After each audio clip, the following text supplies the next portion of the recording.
back today and returning, and we knew today was going to be so many people were going to come, and the heart energy was going to be so strong, which is really a testament to all that you've offered this community for several decades.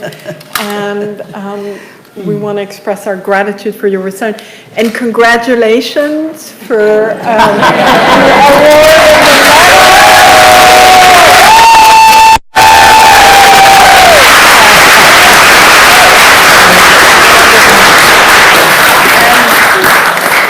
And I was thinking that really it is thanks to the Queen that we are here today. So gratitude for her for having given that award, because it brought you in this country. And I've shared to the community before, but you were my first Tibetan Buddhist teacher. And so you hooked me really fast, and so it's thanks to you that I'm here today. And anyway, and to you all, it's so wonderful to be able to come together and see you all. Thank you all for coming. And also when I heard from afar, I was living in the US at the time, and I heard of your appointment and your imminent departure of this community, which of course we knew was going to happen someday. And my heart really reached out to the community, because I thought, well, these are shoes that seem impossibly big to fill. And so I want to thank Geshe Namdak for stepping into those shoes, and how fortunate we are to have Geshe Namdak here. And so tonight was really wonderful, because both Geshe-las were able to have a little bit of time together and share experiences and how to support the Jamyang community. And anyway, thank you. Thank you. Thank you, Venerable. Where are you going to sit? Maybe come here. Oh, yeah.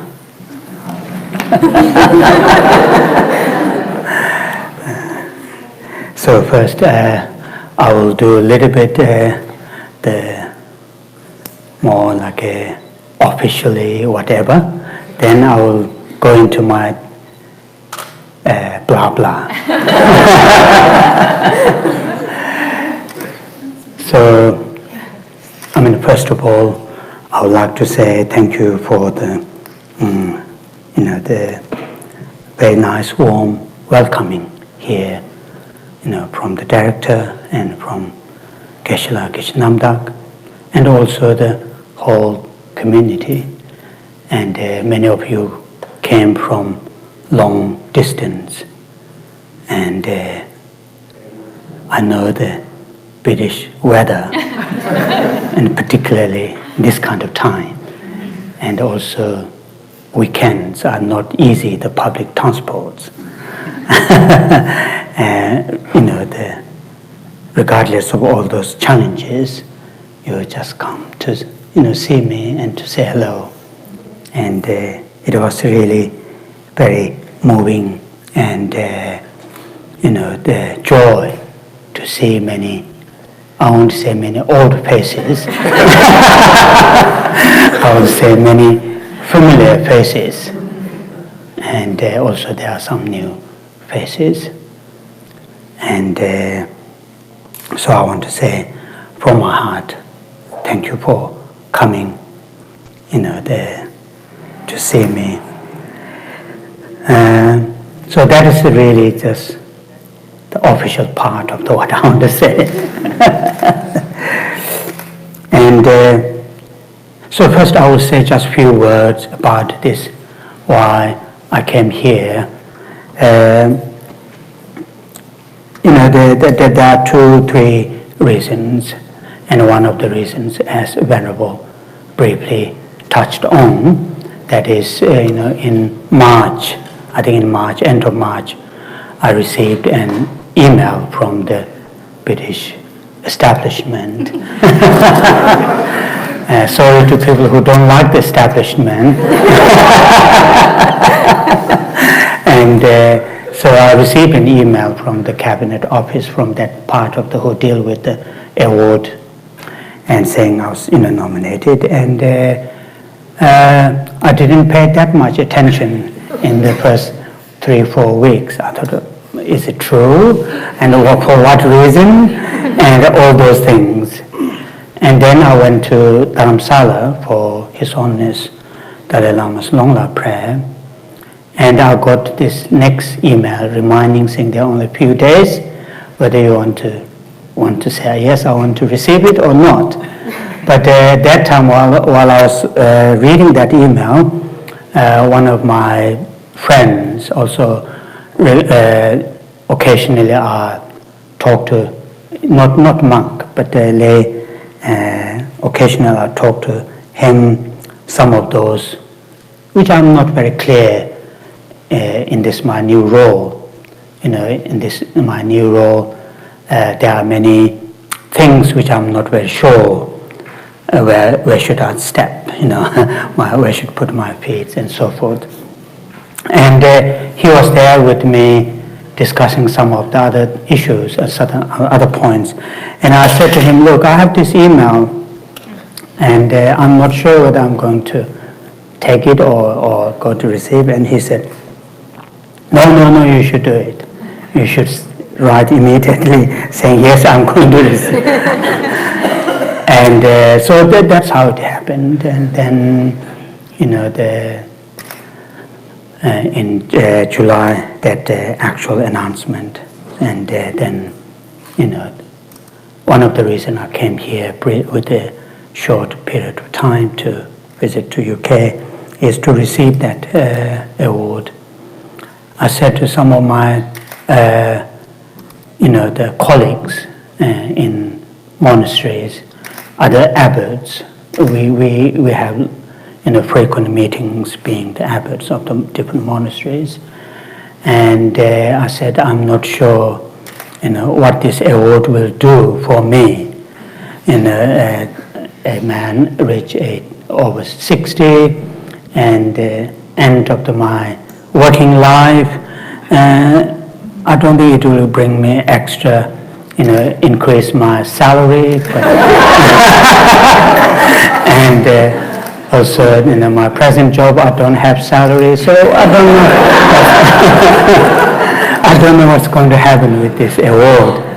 And he showed me the three of us, they show very serious faces, and they say, we know you don't want it, but we Tibetans want this. So that really summarized me to really, to come and receive that, personally. So, and on the 15th, just last Friday, I received that award, which, always, because the establishment has done this for hundreds of years, and the arrangement and how they do the things are just always very impressive. And the teas are delicious, and and the biscuits are really good. And so that's how it is. And but it is not just me. I really don't think I have done any impressive job or activities to the community, but it is due to the community. You have many of you come to this center or other places when I lead classes for many years, and this our interaction between you and me and in other places, and that is the result of what I've received. So I don't feel that full credit go to me. It is all of us done since 1994. I've been in this center until last year, and through this center, I've managed to get opportunity to do something, not any massive things, but day-to-day small things. And so I want to say thank you for having that opportunity, and not only here, but also in Leeds and Bath and other places, given me this opportunity. So, and that's the one chapter that briefly I want to say. The main thing tonight, what I'm going to talk is about my role now, in the monastery, and which I thought is good to share with you.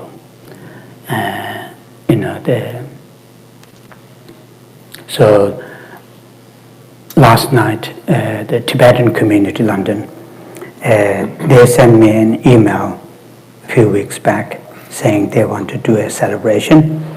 And I said, I usually hate celebration, which is true, really.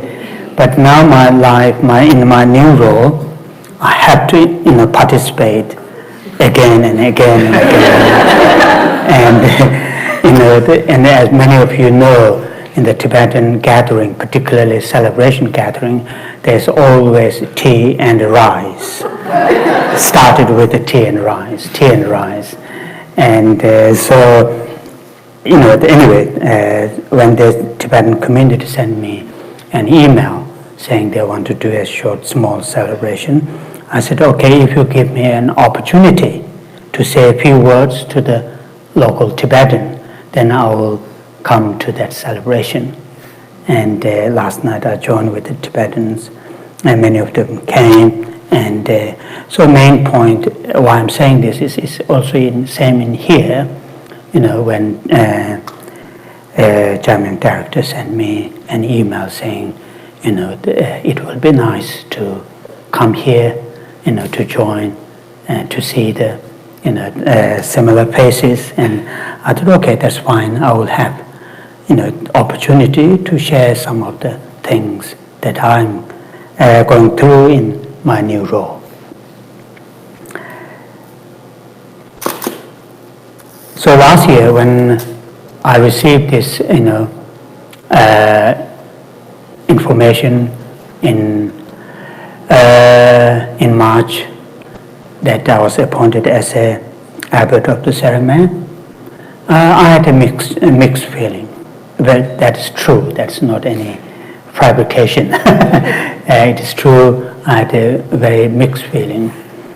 The positive side, I felt, okay, now I'll have the opportunity to serve a little bit to the Tibetan community, particularly in the monastic community where I came from, where I've grown up, and where still I have a strong connection.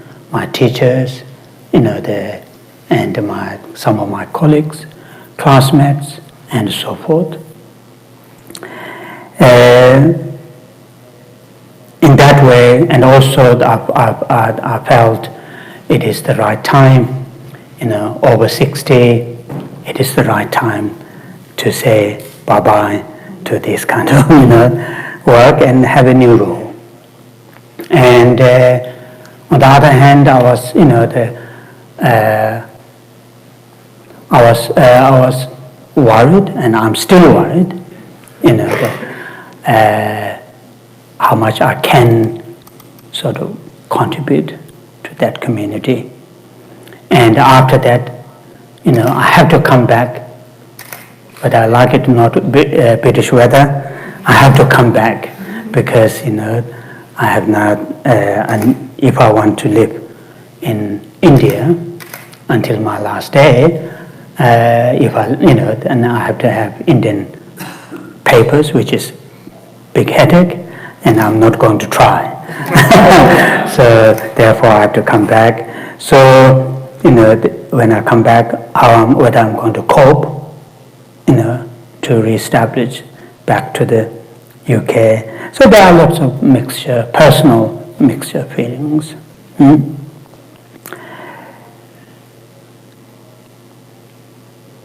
So my life in the West, most of my life in the West, something 27 or 8 years, most of the time in London. Usually I say I'm Londoner, and also I'm South Londoner.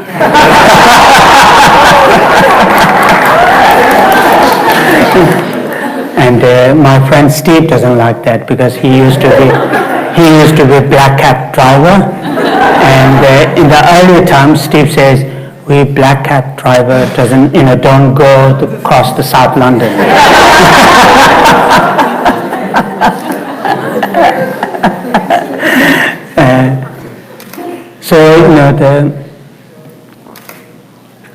Going back to the community where I come from after 20-something years, I usually summarize into 3 points: interesting, challenging, and deep satisfaction. So those are the 3 points which I'm going to share with you. It is very interesting because now my role is not anymore student in that monastery, which was the case when I was young man, So now I'm leading the community, and therefore,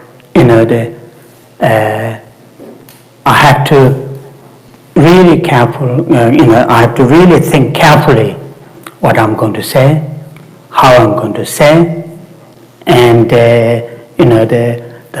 if I'm going to have some plan for the monastery, how I'm going to plan, and so forth.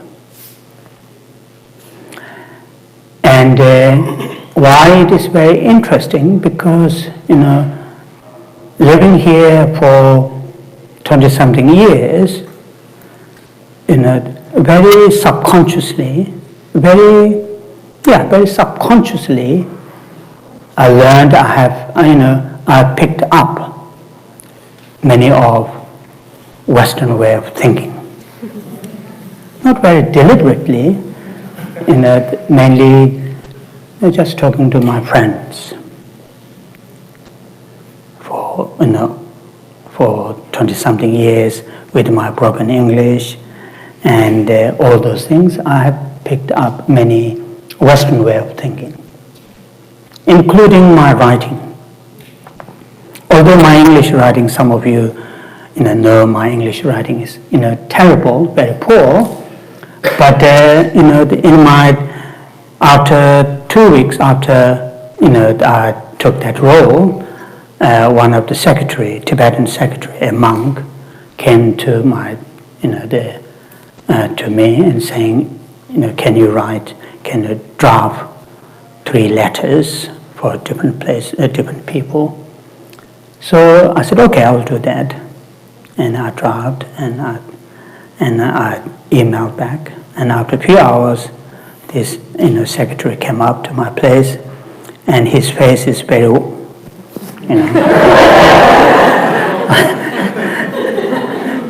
because being abbot, he can't say directly. But same time he says how I draft the letters, he thinks horrible. Endings are not very respectable. Startings are not very respectable. He had put in some notes, and then came with this. He said, Rinpoche, do you really want to say this line?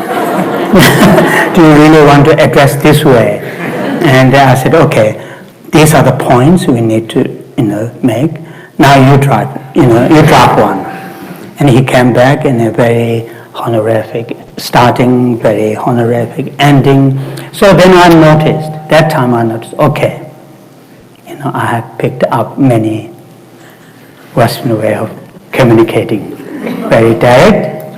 And so anyway, that is, so since then, although I know I have to be very careful how I'm going to talk, how I'm going to address to and how I'm going to chair the meetings, because I need to chair lots of meetings. And I really need to think very carefully, because it is not just my motivation, it is how I'm going to talk, how I'm going to communicate with the monks, with the staffs. So why I'm saying this? I'm saying this again a little bit with the Dharma connection. Our minds are very susceptible to change, very easy to change, very easy to adopt the new things. And so in that case, in that sense, no matter how difficult, how tough, culturally, socially, environmentally, our minds are, easy to influence by the environment, by the society, by the culture where we live. So in that sense, no matter how small, no matter how insignificant that might be, it is useful to create the society, create the culture, create the environment, something constructive.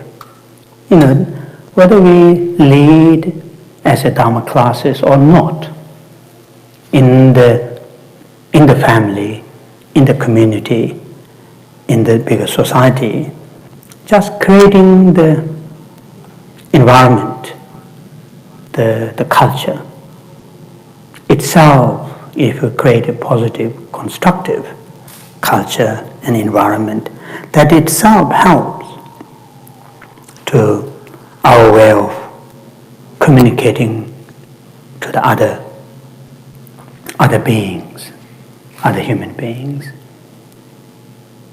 So that's why I'm saying the interesting, and job is very challenging, very, very challenging job. Venerable Geshe will know this. I think in certain extent, maybe more than me, because being Westerner, very have the easy to observe what's going on, and because when you say abbot of the monastery, in the Tibetan monastery, it is the responsibility is not just the spiritual responsibility. It is also admin responsibility. You are the head of the admin. And as you know, being head of the administration is not that easy in general, and particularly in that kind of society which is, or community which is in the cross, and it's very, what is the right word? In a juncture, really. Of course, led by His Holiness Dalai Lama, supported, advised by His Holiness Dalai Lama, we are sort of moving into some, the direction, moving into the right direction, but it is not that straightforward.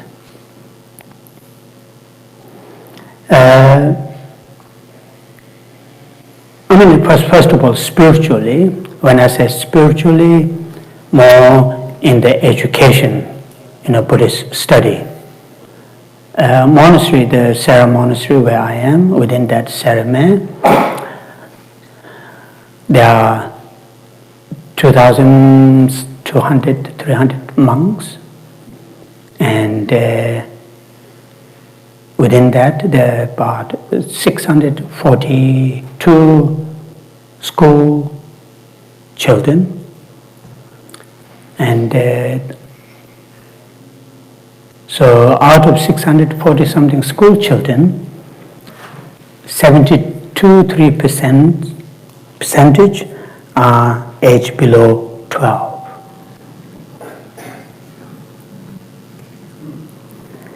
And my first horror and a challenge, the day that enthronement ceremony, so I was taken to the my official residence, which is at the top of the monastery, very nice rooms, kitchens, and so forth. And the next morning, I woke up relatively early, around 5.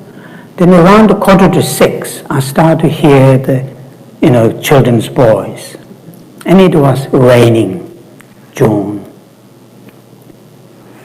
And suddenly, around 6, the school children are coming to do the memorization, which is just below my window.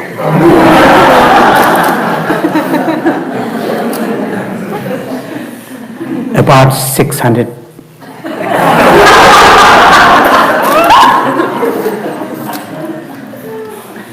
And it was raining. And hardly they have any protection, umbrella or anything like that. Just putting their small bags on their head and running. So, if I use that word, whether it's right or not, I don't know. My heart was broken.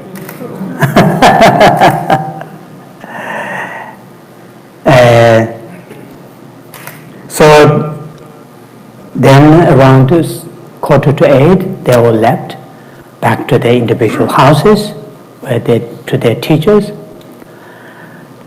And then again they came back 8:45 for the day school. And then go back after 11:30 for lunch, then again come back around 1:30 and stay until 4, then went back for the dinner, then come back 6 and stay until 8:30. It was tough, really tough. So, and I asked some of my, the friends and the people whom I can, ask the things, and they don't feel any, they don't see anything wrong, and I see very much wrong there, and small kids, in that kind of environment.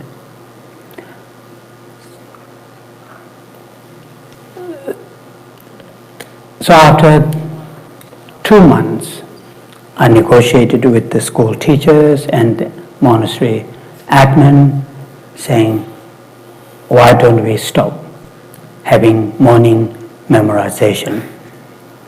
And it didn't go well at all. It didn't go. But I negotiated bit by bit. So there are these things. I mean, these the in charge of the school, those teachers, that they are not punishing these children, but they see this is how they should be educated, and that's the tradition. And because I lived in here, those children should have a good sleep and all those things. So there's a clash, big clash. So these are some form of, just one small example of challenges. To see which is right and which is wrong, and between the two different cultures, is very, you can't say it is wrong. Children need good sleep, You can't also say, no, it's good to train in this way, and then grown up, they have good memorization, they have memorized all the texts, what they need for the debating, and blah, blah, blah. So it is not that straightforward to say which is right and which is wrong, which is good and which is not good. So this is just a small example. I mean, there are many positive changes out there since I moved to here. For example, when I was in monastery, we don't have, I mean, school, there were schools, but schools are very, very, very basic. I mean, still the Sera Mey school is very basic. Sera Mey school is much well established, much better.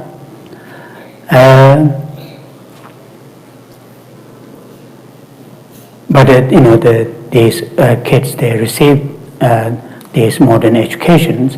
When I was young kid, we don't have the opportunity. And there are many that kind of changes in the monastery. And in the past, before 1959, also when I was in monastery, writing is not that much emphasized. Really very much oral-based education. Debating, recitation, memorization, very much oral-based. And now, the writing is emphasized, which is big change. And I remember very clearly when I was, in doing exam, many of my colleagues were, the monks who came from Tibet, soon after 1959. Very few of them can write quite, nicely. Some of them have very difficult to write. But last year, as well as this year, when when in Sera Mey and also in the other exams, when I go and look around, majority, 99%, the writing was excellent, very, very good. And that is very different, from where, compared to when I was. So there are many positive changes out there, including having education for modern science.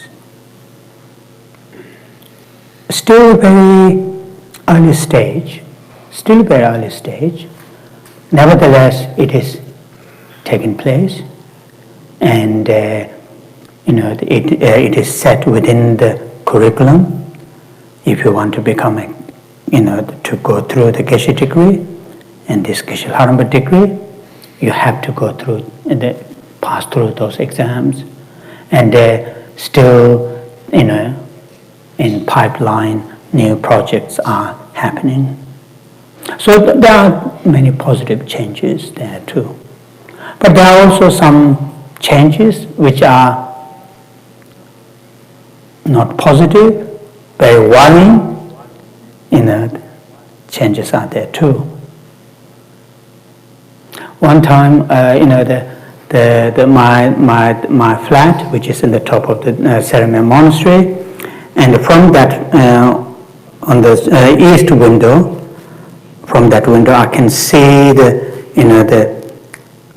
monks going from one place, from the kitchen to after debating. I can see this,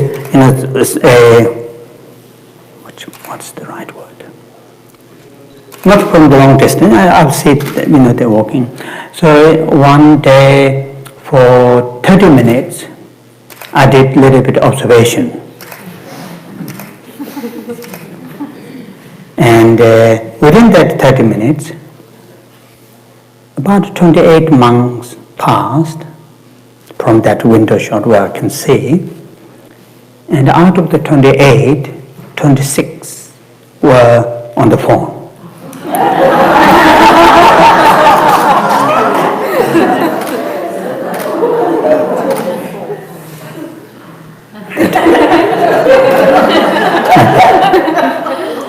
28, 26, only 2. So in that sense, there's no difference whether you're living in London or in the monastery. The other day, when I traveled to somewhere in the underground, almost every single person in that, the cabin, either watching or doing something with their mobile. Almost every single person. And it is the same in the monastery. And that is so worrying. I'm not against the modern technology at all. Although I'm not very keen to use, many of you know that, I don't have Facebook, I don't have Twitter. Seldomly I answer my email, but I said to, several times in the meeting, and also big gathering, with a little bit tease and to raise the awareness, because Venerable will know there were 13 foam towels, they're called towels, masks. In the mask you call it, yeah. There are 13 towels in the monastery. 13. I said to them, just a little bit joke, a tease. I said, Airtel, mainly the company called Airtel. Airtel company is very, very generous to the monastery.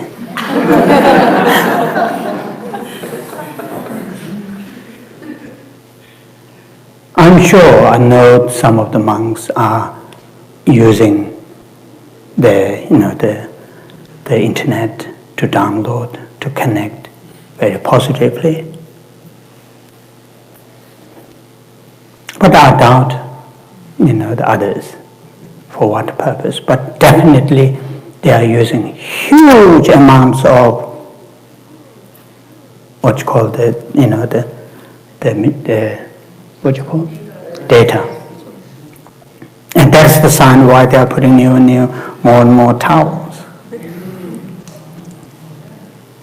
And in India, it is very cheap. Very, very cheap.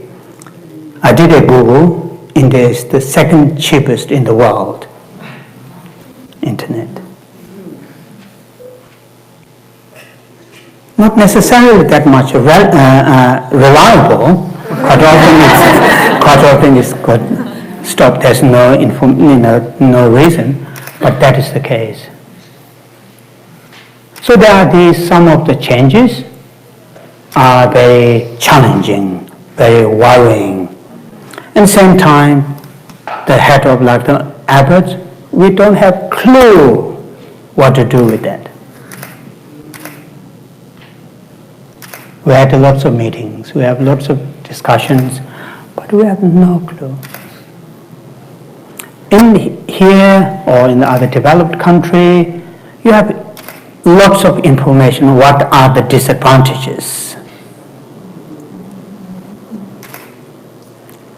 Health-wise, and so on and so forth. But in India, there's no information whatsoever.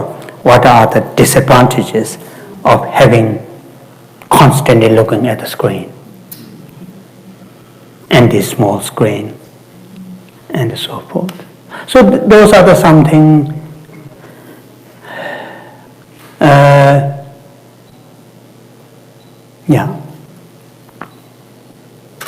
Then for the Tibetans, now that I'm going a little bit closer to the Tibetans issue, because since 2008, Chinese government has changed some of their policy towards the Tibetans, and also they built a very tight connection to the Nepal, where it's the only exit from Tibet to India, and so Nepalese government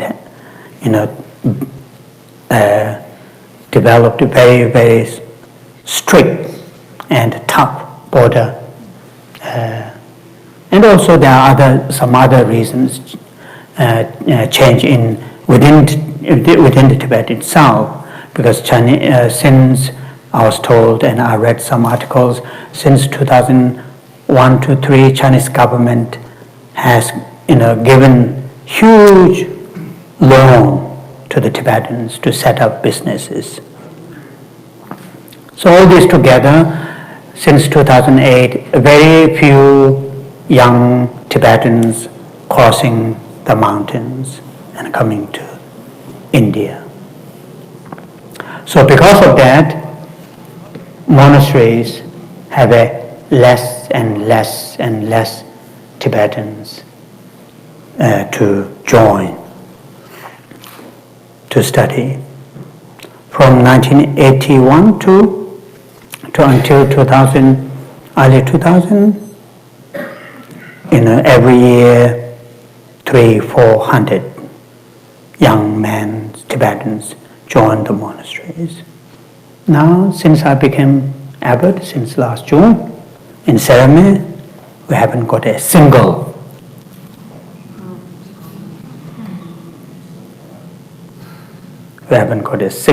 Tibetan man to join the monasteries.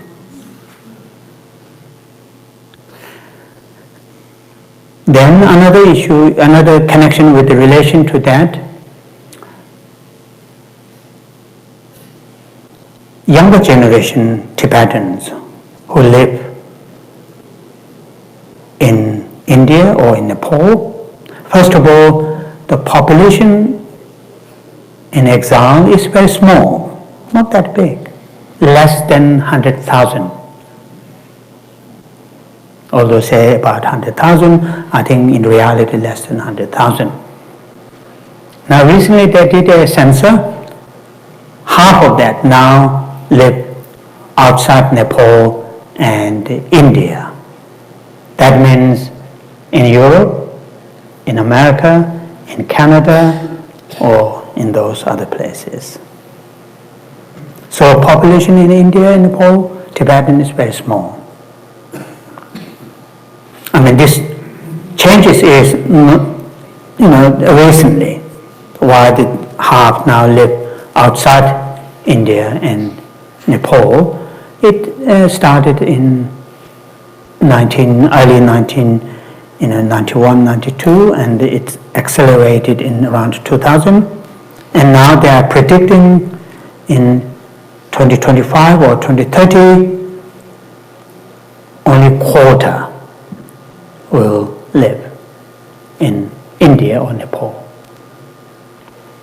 And these young Tibetans, understandably, because of the global, the trend,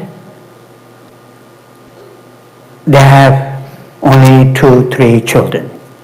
Not like my parents, 8-9. Only 2-3, maximum 4. So number-wise, Tibetan parents having children in India and Nepal is very small, really small. And then, of course, unlike my parents' time, now the younger generations, Tibetan parents, they have many options where they're going to send their children.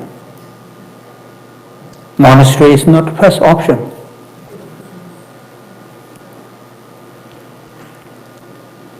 So all this together, in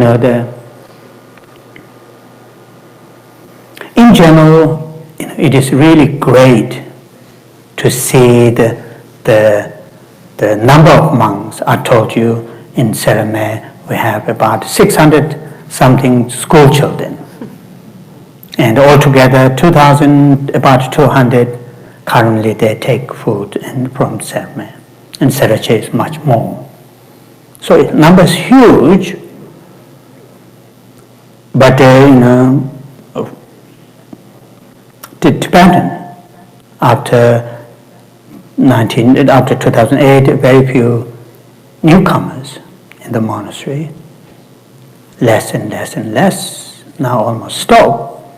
So the Tibetans coming to the monasteries, number is very, very, very small. So that is another challenge. Another challenge which we don't know, don't have clue at all how to sort of to do something. We have no clue at all.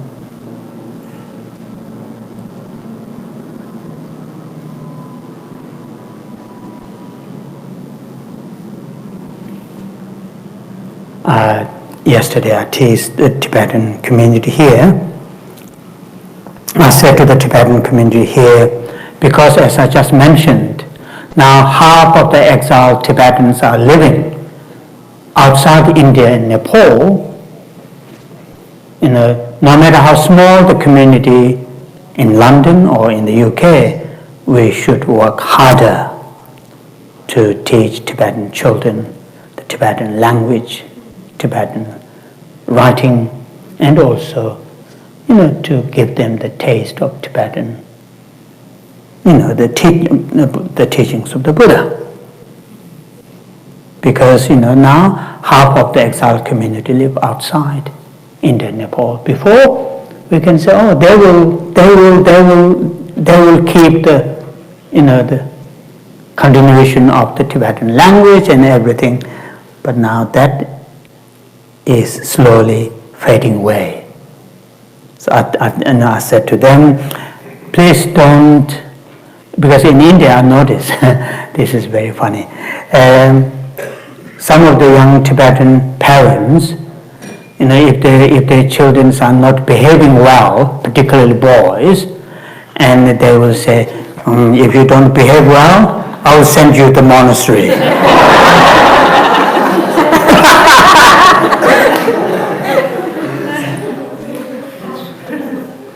And I said to my colleagues, that is not really a good sign at all. What he's saying is, the place over there is something, to cause fear, not joy, to those young boys. So there are these challenges. So being one of the abbots within the Gelug tradition, some of these challenges we don't have any clue how to sort it out. And others, some like arranging new way of studying, arranging the duration and bringing more meditation in the debating, courtyard. We can manage that. If, the very conservative, the admin, they resist, I can push. Whether they want or not, I can say, no, this is decision, you have to go.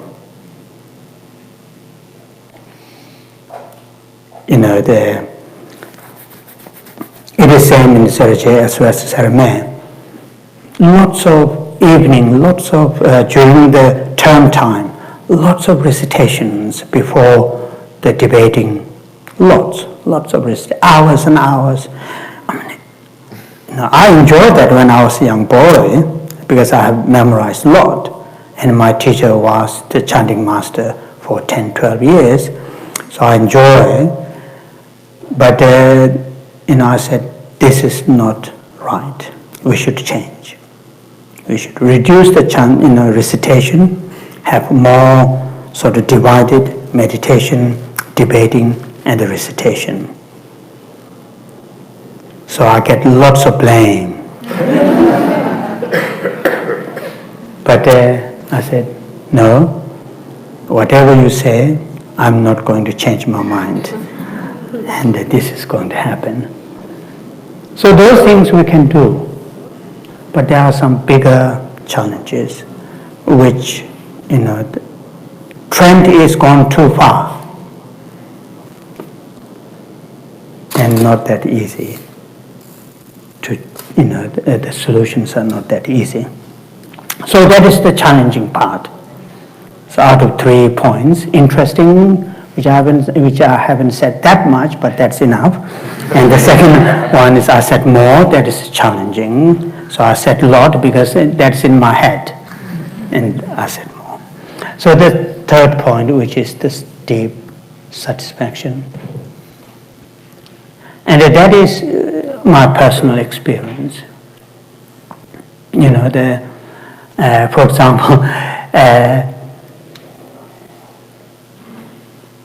this job requires lots of traveling, long distance, hours and hours in cars. When I came here, I took a taxi from Dharamsala. I was in Dharamsala, and because it is during the Diwali, that Indian festival, very, very difficult to get the flight from which usually I take from Amritsar or Chandigarh, but impossible. But I have to go down to Bangalore to catch flight to come over here, because I booked this flight from Bangalore to here, but I was up in Dharamsala. So I took a taxi from Dharamsala to Delhi, 14 hours. And hardly see further than 1.5 meters further than where you drive, but still they drive 60 kilometers. And suddenly in front of you there's a truck which doesn't have any hazard lights or anything like that. So lots of traveling. And at the end of the traveling I felt it is really tough. But that feeling quite often, and I feel, okay, it is tough. It is not easy. It is very challenging. But what I'm doing, whether I'm able to do big things or not, I'm really serving this community where I come from,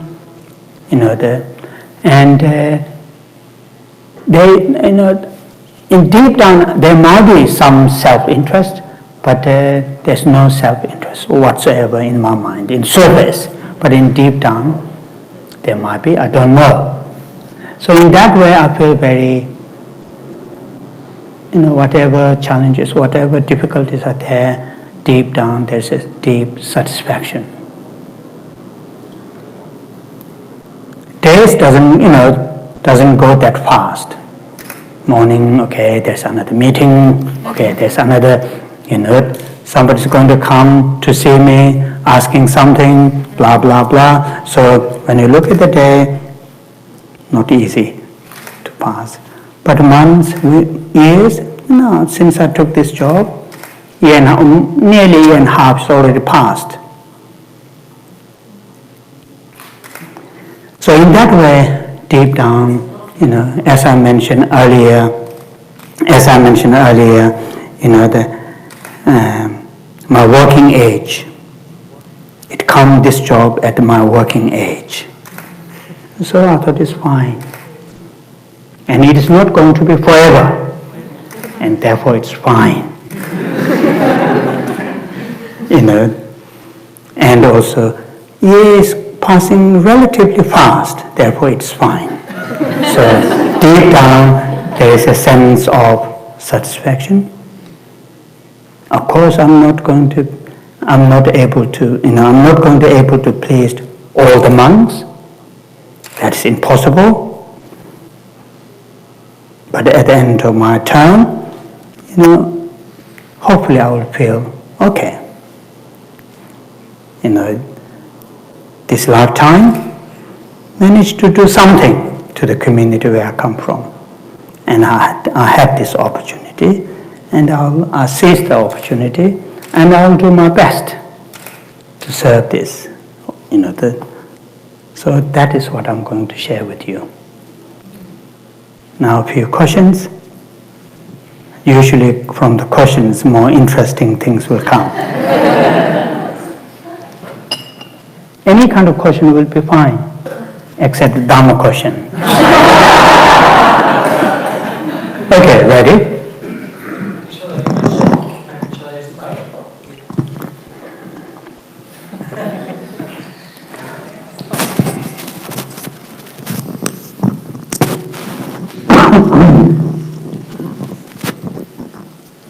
Hi, thank you, Geshe.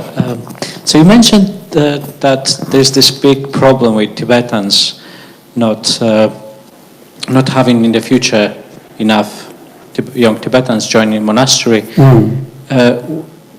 Is there maybe, like, I was thinking maybe Indian communities, is there like a plan maybe to include others? Maybe is there like a higher interest maybe from Indian young people, and if that's possible, you kind of looking in that direction, or not really?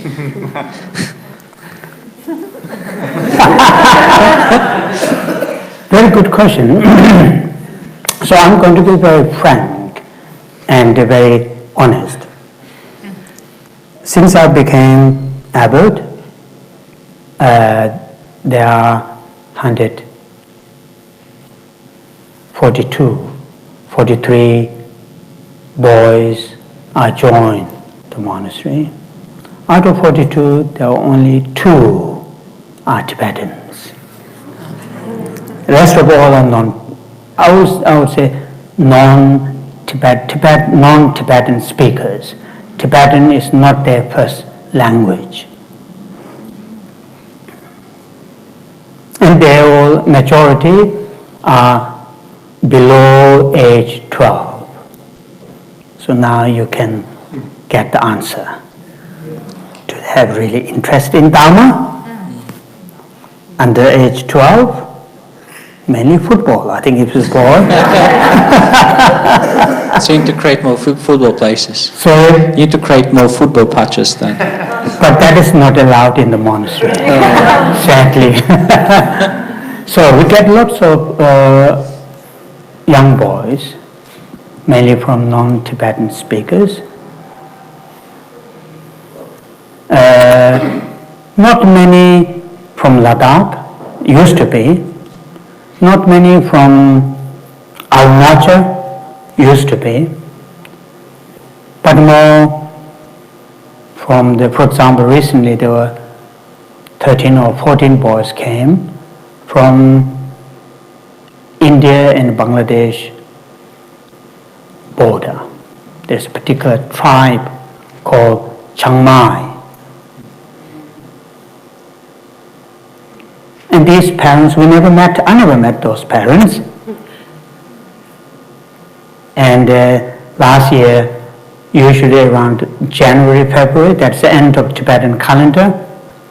And they go, because we don't have classes before and around the Tibetan New Year.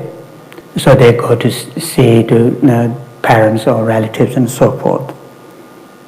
And they have to come to see me saying, give me permission to go to, and when they come back,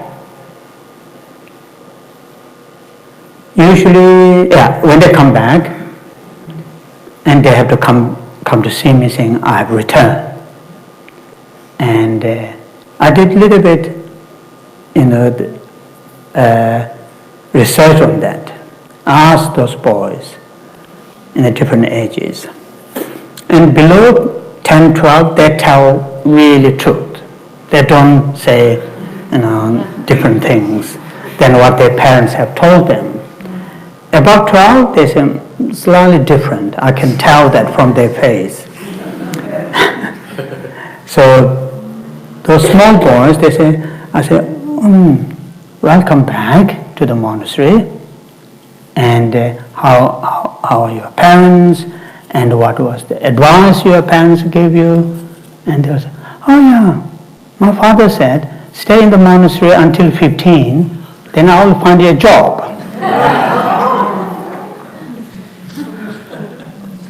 This is understandable. And the age a little bit, above 13, 14, if you ask, what's your parents' advice? Initially, they scratch their head, they little bit smile. Sometimes, no, they don't say anything.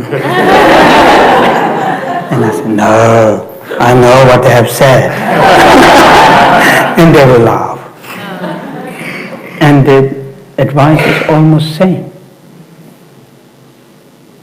So if you think about, just think about, in this country, the parents who know that those well-known institutions, if their children are going to those well-known institutions, they are proud of that. They are very happy with that.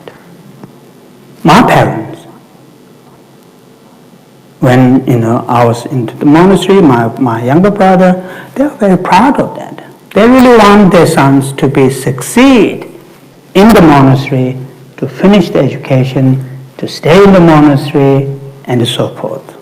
Because they have this in their head, going to these big monasteries, Sera, Gandhin, is like going to Cambridge in this country, Oxford, and so on and so forth. There's a prestige attitude.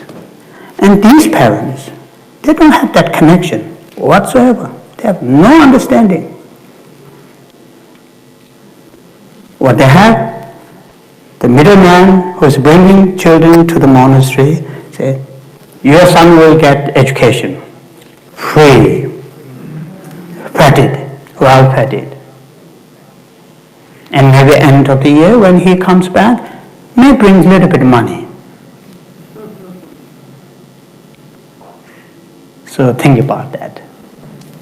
So therefore the dropout number is extremely high.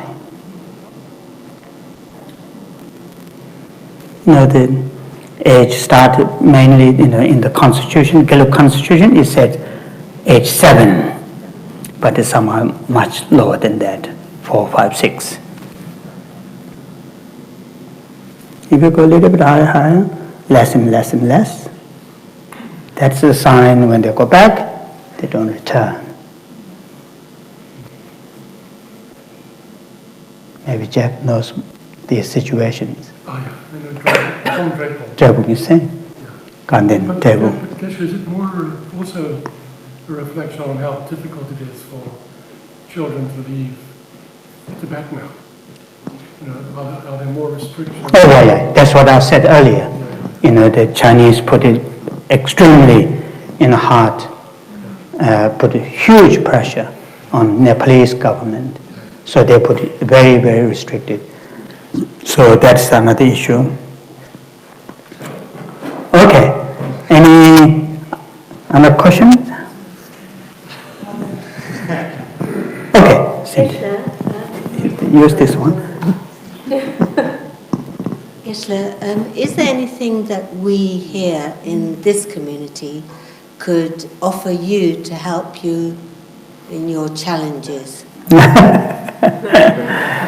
At this stage, I haven't got any idea, any sort of plan. Maybe shall we give you some ideas? Yes.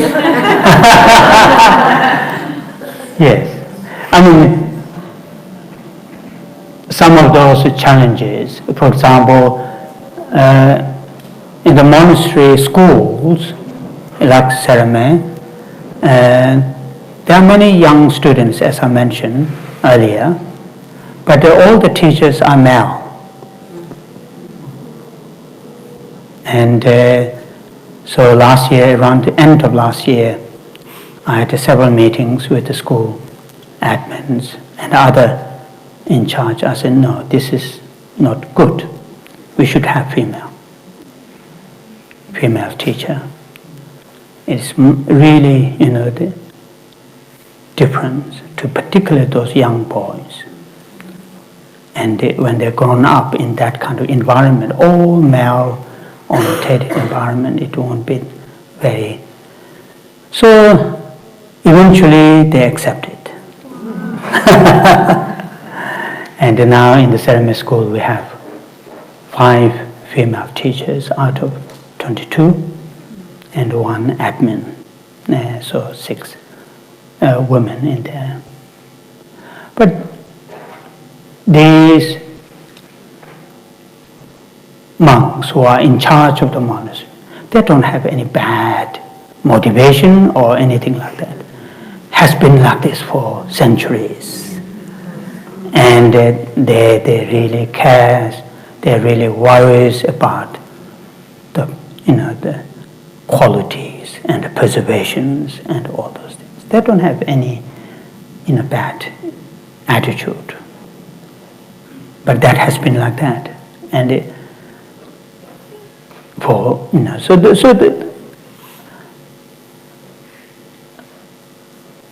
need to preservation, need to explain, and with the reasons.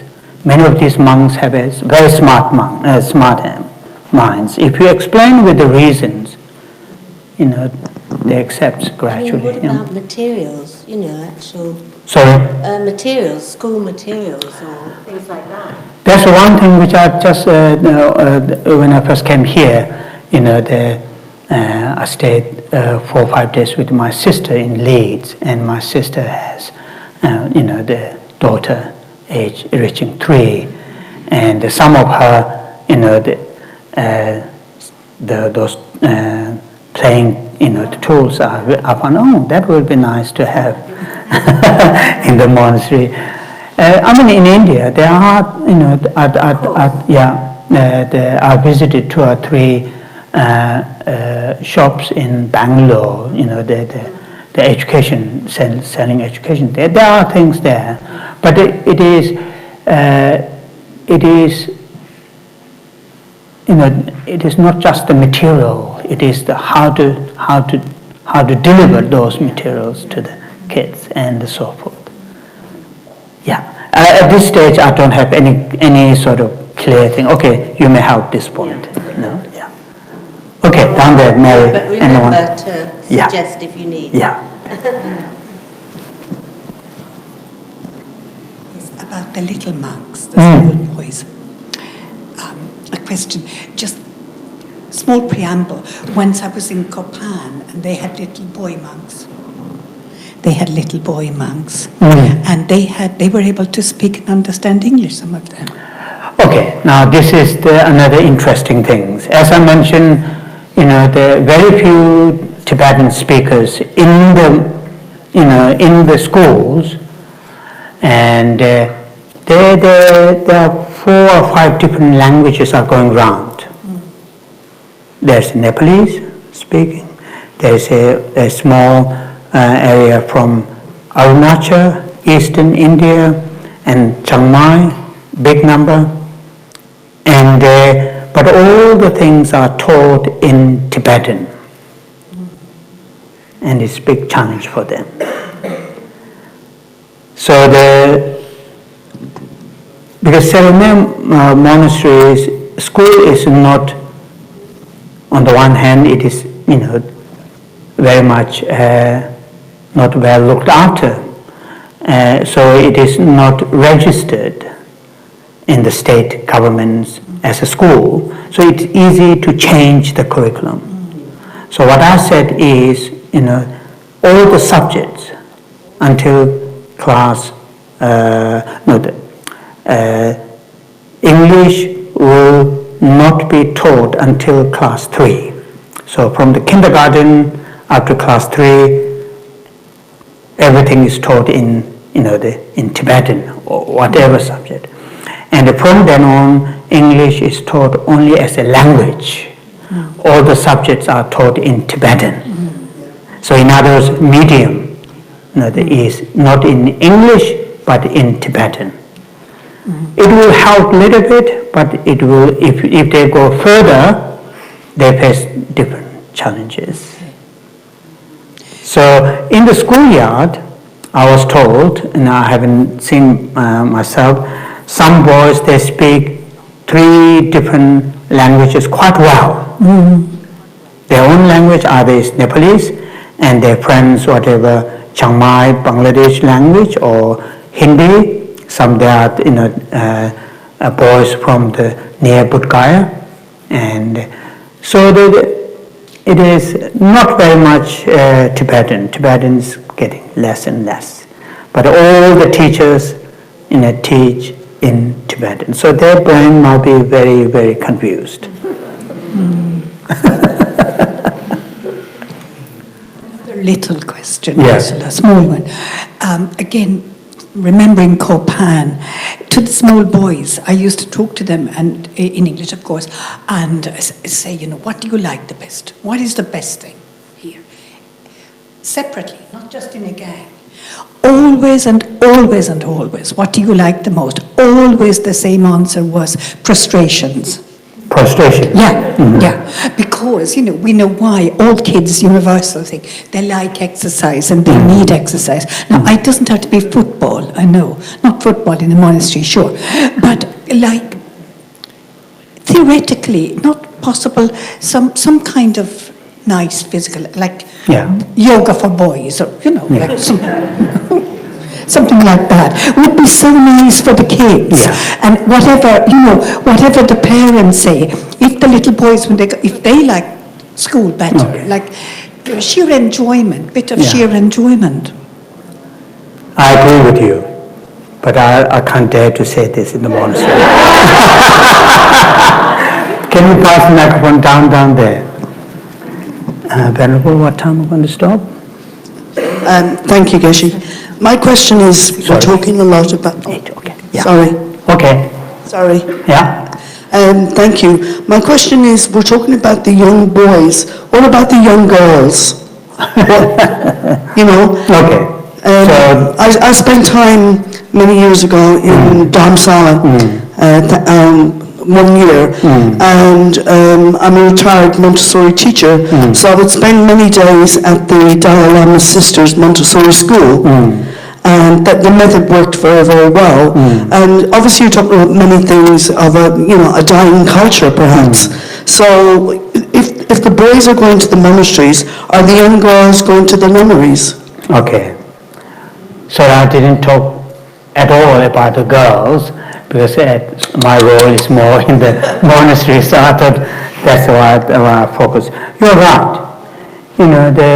There are nunneries up in the Dharamsala, also in the south. The number compared to the monastery is, nunnery is very less, and less numbers of nuns in those nunneries. My understanding, although I don't have my own a really clear evidence to, my understanding is this: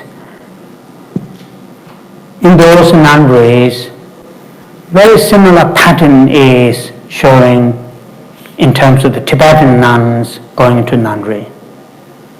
Very similar patterns. Until 2008, there are Tibetan girls go to nunnery, mainly crossing from Tibet, not from the local Tibetan girls. And now that it stopped, same as for the monks. But there's those nunneries. I visited 2 nunneries in Dharamsala. One is Domaling, one is Jamyang not long ago. Number is not as high as those big monasteries like Sera Mey and Debung, but I think the number is a good number, manageable number, about 300, 400 nuns. And I thought that's a good number. Thousands is a little bit too much. But that has been like this in a long time, monks' number. So I don't know what is the right answer to your question. There's one nunnery not very far from where the Sera monastery. It is not within the Sera, the administration. It is under the Rinpoche, the Nyingma tradition. There's one nunnery, relatively big. I think I was told 300 nuns are there. And from that nunnery, majority of nuns were Bhutanese. Also, there are good numbers from Arunachal, and again, not many Tibetans. So the pattern is very similar. Yeah. Yeah. Okay. Thank you. Yeah. Can you pass the microphone here?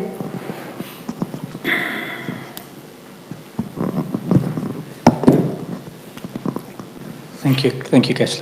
I have a couple of questions. Yeah. One question is just about. I mean, you've come from the West back. You've gone back from the West to this position in the monastery, and we now live in this, global world where, I mean, you're here in the Dharma Center in London for so many decades, and the Buddha Dharma is spreading throughout the world. Many people from different cultures are coming into contact, and in a way that is also part of the responsibility of Dharma teachers, because we live in a globalized world with a lot of problems.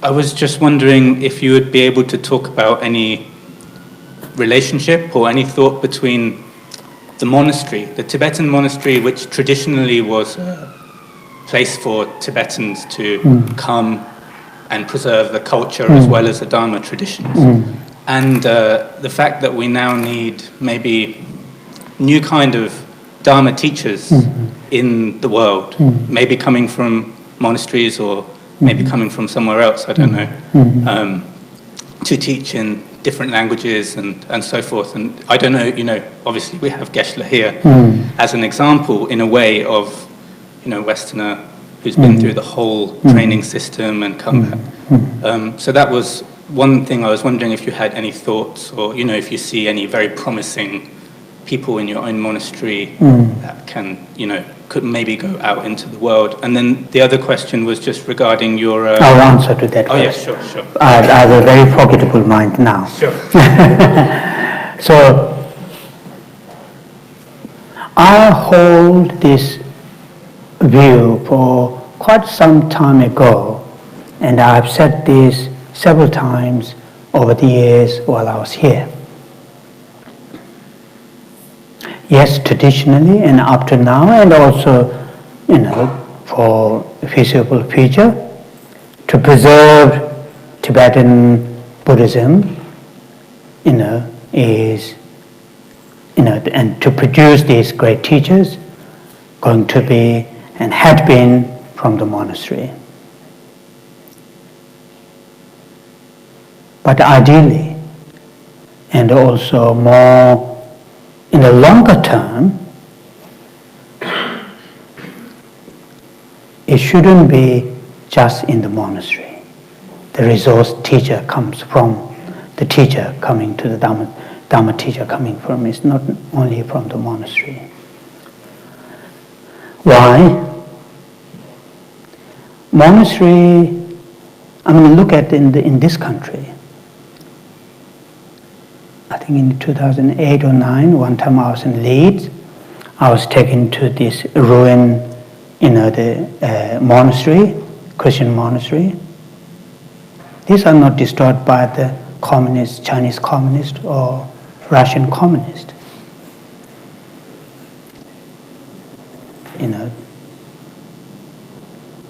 So they try to preserve this kind of amazing, the knowledge in a particular lifestyle and extremely fragile. The Tibetan Buddhism survive in modern time in India or in exile is with sheer luck, because we have a great leader.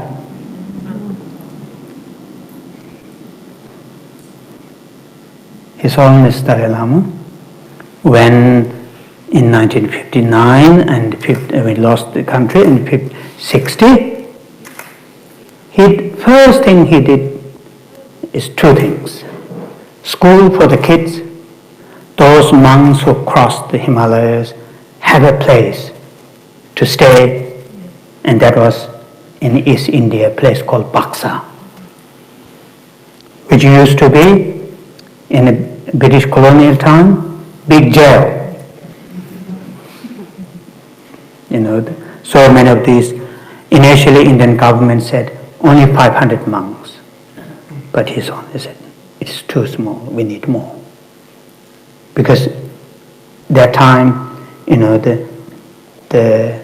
we are heavily dependent on the generosity given by the Indian government and by the world. So when you say, the 1,000 young men just there and doing nothing apart from recitation, that doesn't go well for them. But His Holiness insists at least 1,500 monks. And that is also from all the 4 different traditions, not in only Gelug. Of course, Gelug has a big number of monks, and there's Nyingma, there's Kagyu, there's Satya, and Gelug. So because of that, he managed to got this vision and strength to challenge Indian government, saying we need more monks to have opportunity to stay and to continue this. And that is what in Tibetan we call marrow. Marrow is when you have when you burn wood and the amber, not ashes, the amber, where you start another, the next one. That is the thing. The Sera Mey, which are re-established in South India. In Sera, there are only 200 monks. Now we have 6,000 together, Sera Mey. Because of His Holiness vision, it happened. In the last few years ago, when I studied the MA, I read one article about refugee, and among the many different refugee community, one of the most successful refugee community is Tibetan refugee. And the reason was given because they have a great leader. And when the international community started to deliver the support, they know exactly where the support is going to go. Because His Holiness had leader, and under him there are people who work for him, and the support is good. Because of that, Tibetan refugee was very successful, and the United Nations refugee delivering this support was one of the most successful, and the reason is because we have the leader. If we hadn't had that kind of leader like His Holiness, I really don't think we would have this kind of Tibetan monastery that we have. So monastery life is not stable life. Very, very easy to change. So saying we want to preserve this kind of study, amazing knowledge, in that kind of lifestyle, it is risky. So I said this many times in here. I said ideally this kind of knowledge should go to the lay community and have lay institutions able to keep, preserve, and much stable than this particular lifestyle when we say the monastery. I mean, it is amazing, just for example, now, these days, compared to my time. So when I joined the monastery, my parents had to pay monthly for my food. Nowadays, no. Everything is free. Accommodation is free, food is free, and much, much better than when I was. I mean, nobody said this directly to me. Last year, one of my classmates, after I became abbot, one of my classmates came to see me personally, and we talked, we chatted a lot, and I said, really these current young boys are very lucky in terms compared to our life when we were studying and very hard, foods are not that great, places are, for example, I spent 3 years in a tent with my 2 teachers and so forth. I said that, and he said, don't say that. They will say, it is your karma. We are enjoying this good accommodation, everything, it is our karma. You didn't have it, it's your karma. So go your next question. So my next question was, thank you so much, Geshe, that was great. The next question was, you touched on the fact that you did this MA,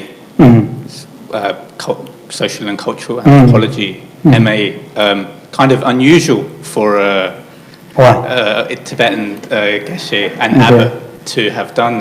I was an abbot at that time. I was Londoner, South London. True.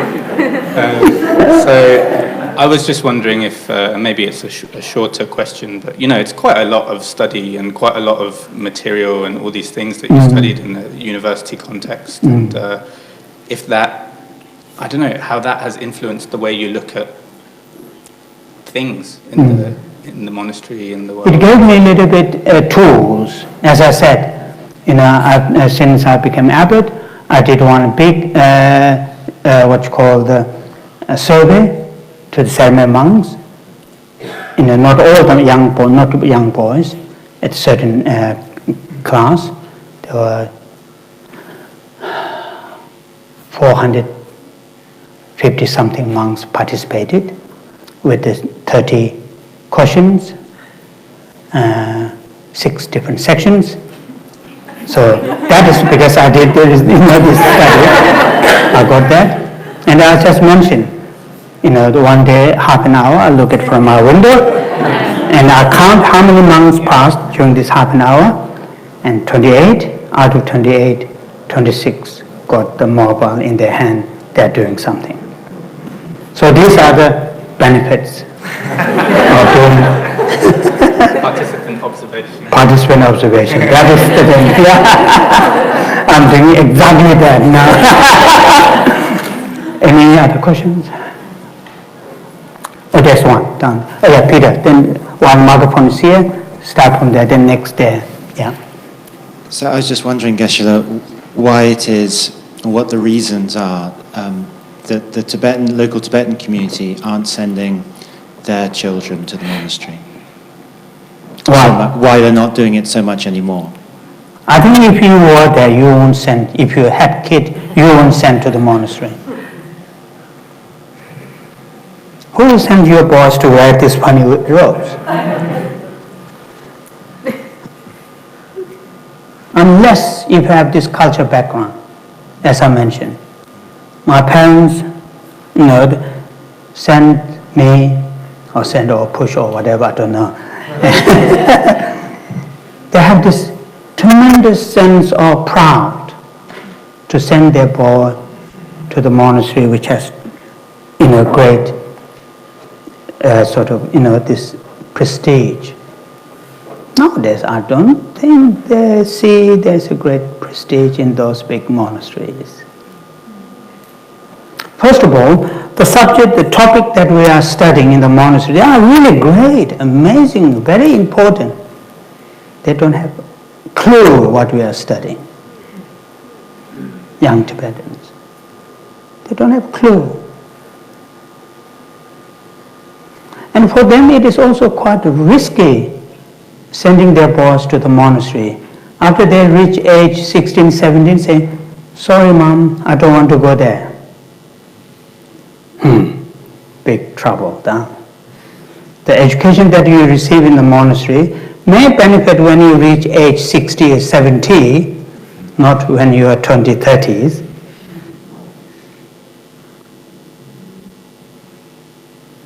It is understandable. So I'm not blaming to the young Tibetan parents, not at all. They all care their children, love their children, they want the best, and what they see best. As I mentioned earlier, good and bad, right and wrong has a tremendous culture influence. Now, I gave you, I think I've said this before.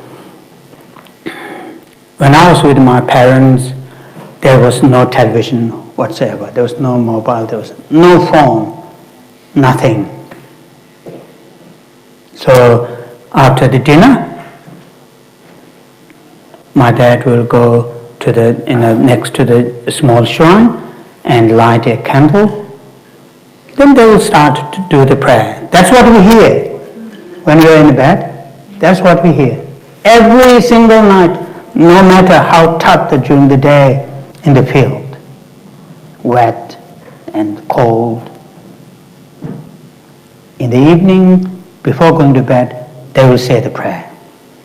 3 times at the Tara prayers and other prayers, about an hour.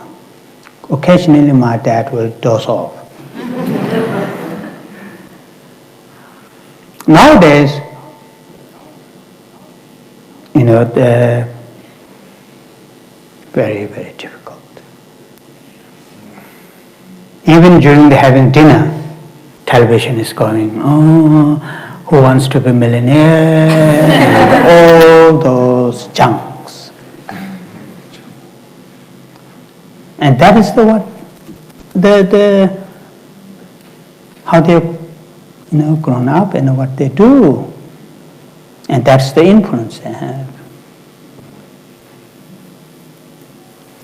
Yeah, I was just thinking in terms of what kind of an incentive that could be there, and I was wondering when Cynthia asked what we could do, and I was wondering if that was a financial issue for the local community, the Tibetan community, not wanting to send their I don't think it's immediate. I don't think it's a financial issue. No. Maybe in the long term, when their children grown up, they will have good job, well paid, and that may have financial issue. Yeah, can you pass the microphone over there? Yeah. I think you've answered the question. Okay, then fine. Thank you. Any other question? Then if don't have question, we will, Here. Gentlemen used to ask lots of questions. I'm back again. Okay. Continue. Is the education system within the monastery that's not spiritual that we've been mentioning? So what? Not spiritual, did you say? Yeah, like languages and other things. To what level does that go? And to 16, 17, or maybe is it possible that you know of people getting degrees within the monastic society, environment? We are slowly working on that. So for example, in Sera Mey, they have a good school. If you join Sera Mey school, you will get and continue, but some boys, their teacher don't want to continue, but majority they do. When they continue, they can go up to 10th standard. That's I think that's a GCSE level. They can have, and whatever certificate they have received, it is recognized because the school is registered under state government. But other monasteries like Sera Mey, school is not registered under the state government, and many other monasteries like in Khenrinpoche, they are not. So therefore, although we have all these subjects be taught, science, math, quality is not that because the exams are done internally, and also at the end when you finish your standard 8, you will get a certificate, but that's not useful to. So that when I was a young boy in the monastery, the debate what we are having now was there. And there's a big two divisions.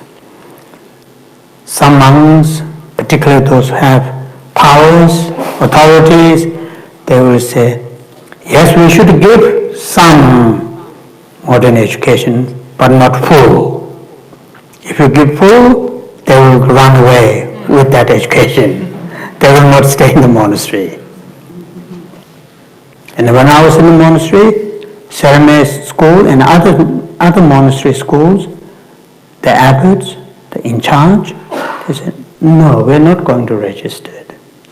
We'll give some education, but not that kind of recognized certificate education. If you do that, when they've got a certificate, they will run away to go to seek further education, then they won't be monk. There's a truth in there, not complete truth. There is an element of truth. But it is, for me, when I was there, and it's still not right idea, wrong idea. To give full, whether they stay in the monastery or not, but monastery should arrange whole education, modern education, GCSE level, A level, or if they want to go further, then they have to go. Monastery, we don't have the, above the, only Serge has a modern education up to GCSE level, 10th standard. Other monasteries we don't have. But now, I think before I became abbot, maybe 2-3 years ago, the Gelug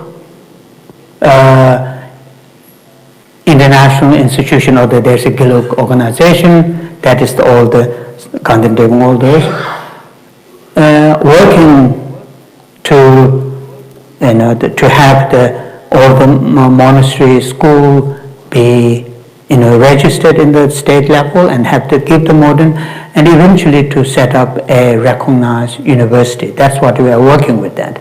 And we are hoping this may give some form of attraction to the monastery, not to become some kind of fearful place to be sent. Exactly. You need a marketer. Sorry? You need someone good at marketing. Will you come? Yes. Okay, yeah. Shall we stop here then? It's nearly 8, and so what I want to say first, 2 things.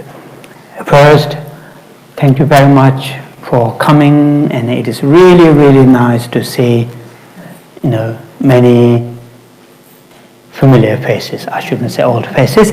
So many familiar faces, and thank you for coming. And hopefully we'll see you next year. And I'm planning to come next year, spend a little bit longer time than next year. So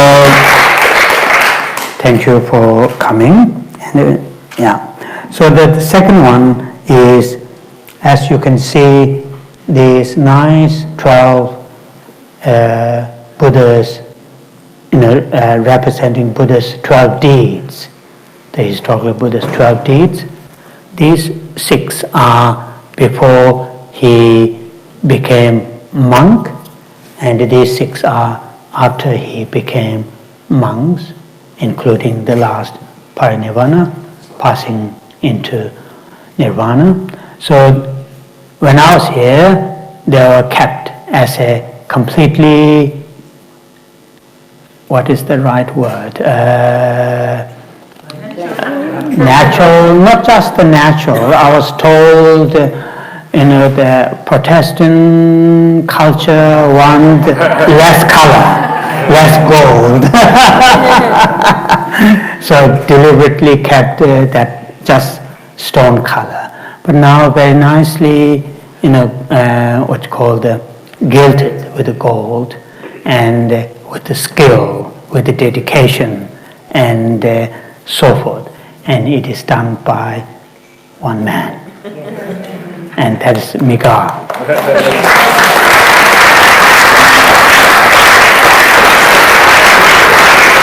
And Miga, when you come here, there's a card signed by some of those, friends from Jamyang. I was asked to give to you because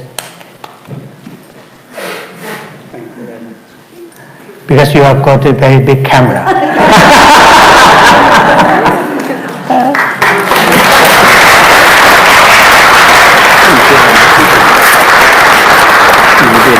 Thank you.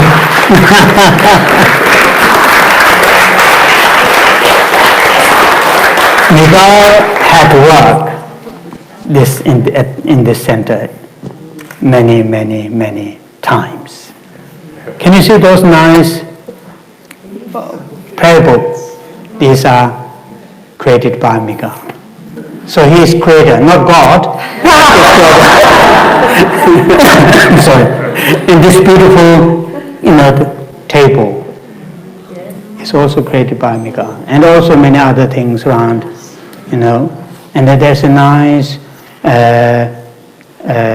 behind this, there's a nice painting behind the. Is it Thousand of Chenrezig? Yeah. Miga little shrine that Miga. And one time I was very worried because he was spending hours and hours in the downstairs in the basement. It was very cold, very dusty, and I thought he'd dead there. And then next day he was again here. Anyway, one of the very important community in this. Thank you, Miga. Thank you.